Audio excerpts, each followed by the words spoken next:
Ako si Ricardo Tolentino, ang tinatawag nilang Mango King. Kasi tayo ang pinakamalaking producer ng mangga dito sa Luzon at isa rin malaking trader. Ako ang presidente ng mga association tulad ng Ilocos Norte Mango Producers Association, sa Region 1 yung Federation ng Mangga sa Region 1, sa United Luzon Mango Stakeholders Association, at sa buong Pilipinas ako pa rin ang presidente. Itong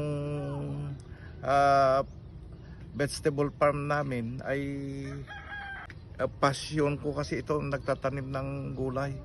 Pag wala kaming ginagawa sa mangga, dito ko dinadala yung mga tao ko para may trabaho sila.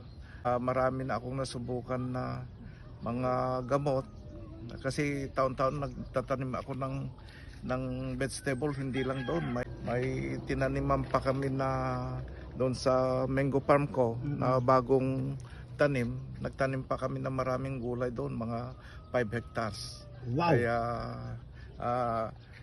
sa dami ng gulay na tinatanim namin, marami na akong nasubukan ng mga gamot. Kaya naihambing ko ang bisa nila sa bawat isa. At itong taon na ito, sumubok ako itong Ultra Boss na kwan, at nakita ko ang ganda ng naging resulta.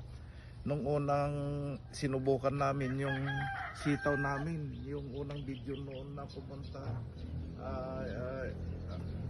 sila na tingnan yung resulta ng Ultra Boss, ang ganda.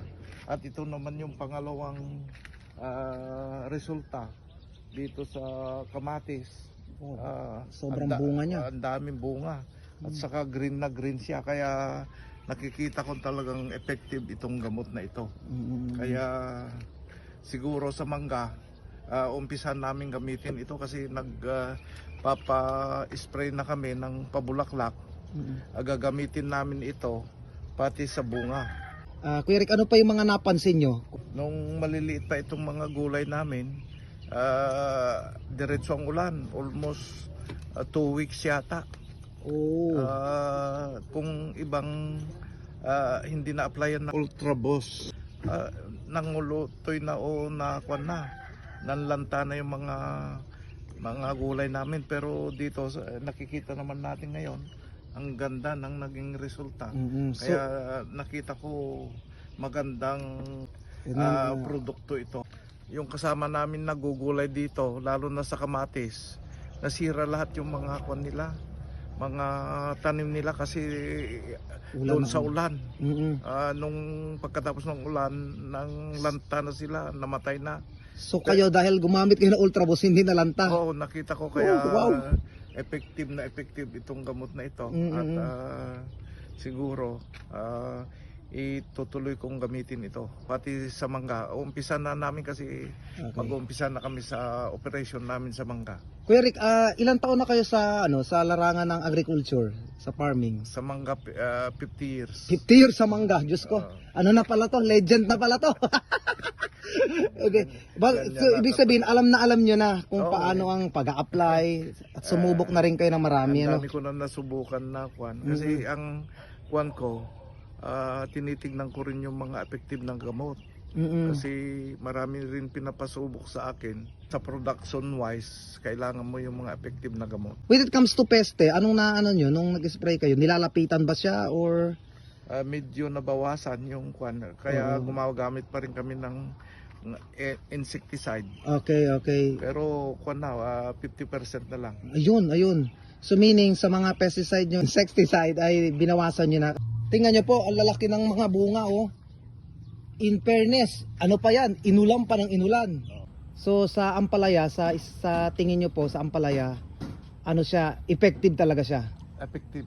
Marami talaga nakawa. Oo. Marami na kami napitas sa mga ampalaya. Maganda pa rin. Okay. Ang kwan niya. How about dito po sa anong tawag diyan, yung lumalawit na ganyan? Ay yung patola. Ano po ang observation niyo? Green pa rin siya. Pag kwan yellow na sana dapat yan. Dapat lahat. Pero green kasi pa rin. Kasi marami na kami napitas diyan. Ito pong okrang ito, ilang months na po to? Mga 3 months. 3 months. Oo. Ang ganda ng ano, green na green talaga siya. So, sensitive di ba sa tubig ang okra? Ay, hindi masyado. Hindi masyado. Oo. Kaya Ang kamatis ang talagang sensitive sa pero tingnan mo naman nabuhay. so meaning yung sa mga kasamahan nyo na farmers na hindi gumamit ng Ultra Boost, natunaw ang kanilang Oo, ano. natunaw. So hindi sila pumatok ngayon sa Kaya mahal ang kamatis ngayon, walang nabuhay na kamatis dito sa Ilocos ngayon. so kayo sinerte. Oo. Wow, pumatok. Sipa. Salamat Ultra Boost. So in conclusion, effective siya sa lahat ng gulay. Gulay. At saka malakas pa mamunga. Itong prebiotic na Ultra Boss gamitin ninyo. Galing pa sa US. Hindi kayo magsisisi. Nakita naman ninyo yung pinakita namin video, talagang effective. Yan, so thank you so much Kuya Rick sa inyong time at salamat po sa pag-endorso ng produktong ito. So God bless po.